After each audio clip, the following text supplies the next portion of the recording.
Hello दोस्तों, मैं हूं फैजुलक और आज हम बात करेंगे इनकम टैक्स रिटर्न फाइल करने के बेनिफिट्स के बारे में। इनकम टैक्स रिटर्न फाइल करने का जो बेनिफिट है वो बहुत सारे होते हैं, उसमें से मैं कुछ आपको बताता हूं।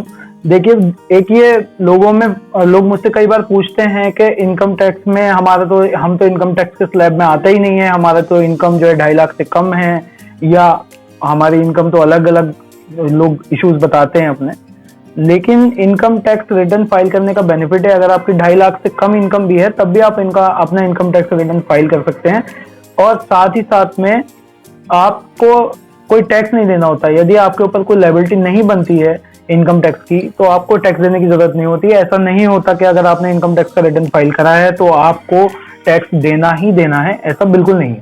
दूसरी चीज जो आती है, उससे आपका इनकम प्रूफ होती है। आपकी एनुअल इनकम कितनी है, चाहे वो 2 लाख है, चाहे वो 2.5 लाख है या 5 लाख है, जो भी आपकी इनकम है वो उससे प्रूफ हो जाती है। और दूसरी जो बात आती है वो आती है लोन। कई बार देखा जाता है जब लोगों को लोन की रिक्वायरमेंट होती है, जब वो कोई कार परचेज करने वाले होते हैं या कोई स्टार्टअप लगा रहे होते हैं या उन्हें किसी तरीके की फाइनेंशियल जरूरत होती है, फाइनेंस की जरूरत होती है, तो वो बैंक जाते हैं। तो बैंक जाने पर उनको पता चलता है कि वहां पे उनसे बैंक इनकम टैक्स का रिटर्न मांगता है।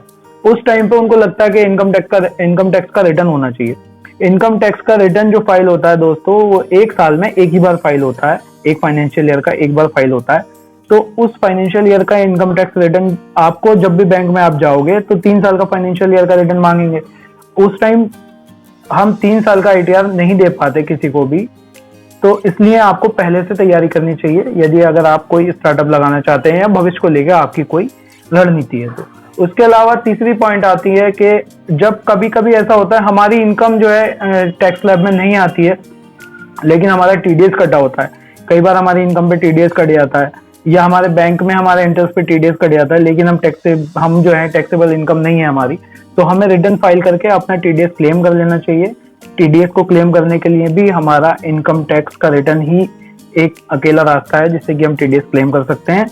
और वो टीडीएस जो आपका कटा होगा वो आपके बैंक अकाउंट में इनकम टैक्स डिपार्टमेंट ट्रांसफर कर देता है आपका आईटीआर प्रोसेस होने के बाद। उसके अलावा जो लास्ट पॉइंट है दोस्तों, वो है इन्वेस्टमेंट का पॉइंट।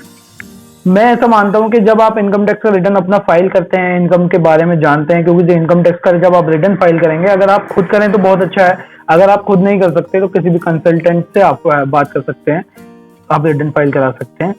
तो जब आप इनकम टैक्स रिटर्न फाइल करने जाते हैं तो आपको ये पता चलता है कि कौन सी इनकम टैक्सेबल है, कौन सी इनकम टैक्स फ्री है, कौन सा इंटरेस्ट टैक्स फ्री है, कौन से अकाउंट्स में कौन सी जगहों पे आपको इन्वेस्ट करना चाहिए। उससे आपकी नॉलेज इंक्रीज होती है और यंगस्टर को इनकम टैक्स रिटर्न फाइल करने के ये फायदे होते हैं कि वो अपने भविष्य के लिए अपनी फाइनेंशियल कंडीशंस को समझ पाते हैं कि हमें कैसे कैसे इन्वेस्टमेंट करनी है, कैसे कैसे इनकम जनरेट करनी है। और इस टाइप की बहुत सारी नॉलेज उनको होती है। 80C में डिडक्शन हमें कौन सा मिलता है, इनकम टैक्स में किस चीज़ की छूट मिलती है, कहाँ इन्वेस्ट करने का हमें फायदा होता है, कौन सा इंटरेस्ट हमारा टैक्स फ्री है। ये सारी बातें जो हैं हम इनकम टैक्स रिटर्न फाइल करते समय हम भी लोगों से पूछते हैं, आपको भी नॉलेज हो जाएगी जब आप इनकम टैक्स का रिटर्न फाइल करोगे या वो फॉर्म फाइल करोगे।